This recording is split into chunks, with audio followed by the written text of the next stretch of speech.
نماز پڑھنے کا مسنون طریقہ۔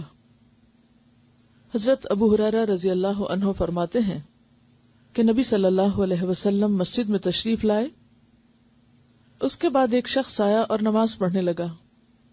نماز کے بعد اس نے آ کر نبی کریم صلی اللہ علیہ وسلم کو سلام کیا۔ آپ نے سلام کا جواب دے کر فرمایا کہ واپس جا کر دوبارہ نماز پڑھو، کیونکہ تم نے نماز نہیں پڑھی۔ چنانچہ اس نے دوبارہ نماز پڑھی اور واپس آ کر پھر آپ کو سلام کیا۔ آپ نے اس مرتبہ بھی یہی فرمایا کہ جا کر دوبارہ نماز پڑھو، کیونکہ تم نے نماز نہیں پڑھی۔ 3 مرتبہ اسی طرح ہوا۔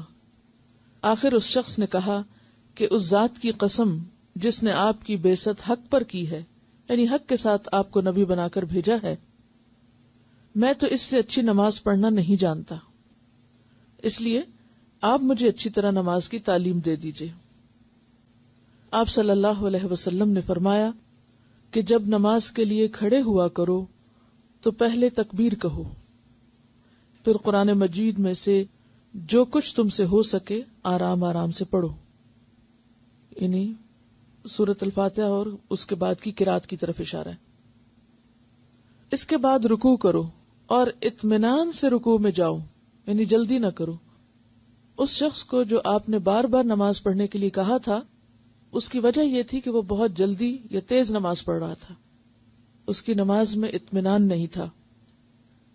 پھر سر اٹھاؤ اور پوری طرح کھڑے ہو جاؤ، پھر جب سجدہ کرو تو پوری طرح سجدے میں چلے جاؤ، پھر سجدے سے سر اٹھا کر اطمینان سے بیٹھ جاؤ، دوبارہ پھر اسی طرح سجدہ کرو۔ یہی طریقہ نماز کی تمام رکعتوں میں اختیار کرو۔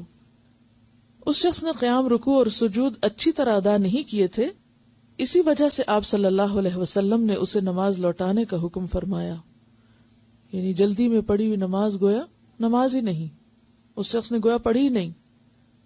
اچھی نماز یعنی فرض، سنت، نفل جس طرح آپ نے سکھائی پڑھی جائے تو فی رکعت کم از کم 3 منٹ لگتے ہیں، اور فجر کی نماز میں کم از کم 5 منٹ فی رکعت، کیونکہ فجر کی نماز میں زیادہ تر لمبی صورتیں پڑھنا آپ صلی اللہ علیہ وسلم کی عادت مبارکہ تھی۔ آپ صلی اللہ علیہ وسلم اس سے کہیں زیادہ وقت بھی فی رکعت لیتے تھے، یعنی یہ منیمم ہے۔ قرآن اور دعاؤں کا ہر لفظ پورا معروف طریقے سے عربی لہجے میں ادا کیجیے۔ بہتر ہوگا کہ ایک نماز بآواز بلند پڑھ کر کسی دوسرے کو سنا دیجیے، اس لیے کہ انسان اپنی غلطی خود نہیں پکڑ پاتا، انسان کو خود نہیں پتا چلتا کہ وہ کہاں غلط ہے۔ ہر نماز یہ سمجھ کر پڑھیے کہ یہ آپ کی آخری نماز ہے، یعنی ہر نماز کو بہترین بنانے کی فکر ہو، کیونکہ کوئی نہ کوئی نماز تو آخری ہونی ہی ہے، تو بہتر ہے کہ ہر نماز اسی طرح پڑھی جائے تاکہ آخری بھی اچھی سی پڑھی جا سکے۔ آپ صلی اللہ علیہ وسلم کی پہلی رکعت کے قیام کا اندازہ عام طور پر بقدر 30 آیات قرآنی اور دوسری رکعت کے قیام کا اندازہ اس کا آدھا تھا، یعنی پہلی رکعت طویل ہوتی تھی اور دوسری رکعت اس سے آدھی طویل ہوتی تھی، یعنی اگر پہلی رکعت میں 30 آیات پڑھتے تو دوسری میں 15 تقریباً۔ آپ صلی اللہ علیہ وسلم سے فجر اور مغرب کی نماز میں سورہ طور کا پڑھنا بھی ثابت ہے، فجر اور مغرب کی۔ اس سے پتہ چلتا ہے کہ مغرب کی نماز بھی بہت جلدی نہیں پڑھنی چاہیے، نہیں بعض اوقات آپ نے وہ قرات جو فجر میں کی اور فجر کی قرات طویل ہوتی ہے تو وہی مغرب میں کی، تو اس سے پتہ چلتا ہے کہ مغرب کی نماز بھی وقت لے کر پڑھنی چاہیے۔ آپ اپنی نماز کا جائزہ اس حدیث کی روشنی میں ضرور لیجئے، کیونکہ نماز مسنون طریقے سے نہ پڑھی جائے تو وہ منہ پر مار دی جاتی ہے۔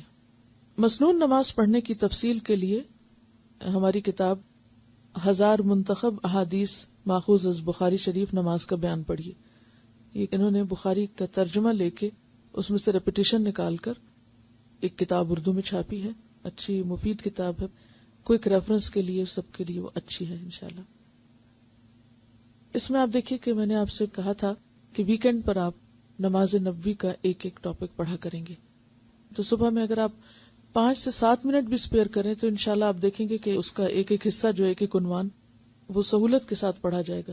طریقہ کار اس کا یہ ہوگا کہ آپ اپنے ساتھ پینسل رکھیں، جہاں جو بات سمجھ میں نہ آئے اس کو انڈر لائن کر لیں، اور پھر اس کے بعد آپ اس کے بارے میں لکھ کر سوال دے دیں تو اپنے پاس نوٹ کر لیجیے۔ یعنی آپ نے صرف ایسے نظر نہیں گھمانی کہ ہاں وہ ہمیں ہوم ورک ملا تھا تو میں نے ایک ساری لائنوں کو نظر ڈال لی ہے، نہیں، سمجھ کر پڑھیں، رک رک کے پڑھیں، جو لفظ مشکل لگیں، جو بات سمجھ میں نہ آئے اس کو انڈر لائن کریں، کوسچن لکھیں اور اس کے بعد یہاں لکھ کر چھوڑ دیں تو آپ کو جواب دیا جائے گا انشاءاللہ۔ الہدا کی سائٹ پر یہ کتاب موجود ہے، وہاں سے بھی آپ سن بھی سکتے ہیں۔ بہتر یہی ہے کہ آپ سن کر پڑھیں اس کو، کیونکہ اگر ہم نمازیں پڑھ بھی رہے ہیں اور درست طریقے پر نہیں پڑھ رہے، سنت کے مطابق نہیں پڑھ رہے، تو ویسے ہی گویا نہیں پڑھ رہے۔ اور نماز تو وہ چیز ہے جس کا سب سے پہلے حساب ہوگا قیامت کے دن، اور جب تک کوئی نماز کے پرچے میں پاس نہیں ہوتا وہ آگے نہیں جا سکے گا۔ یعنی یہ ہوم ورک صرف یہاں کا نہیں ہے، یہ تو آخرت کا بھی ہے، جس کے لیے سب کو تیاری کرنی چاہیے۔ ٹھیک ہے۔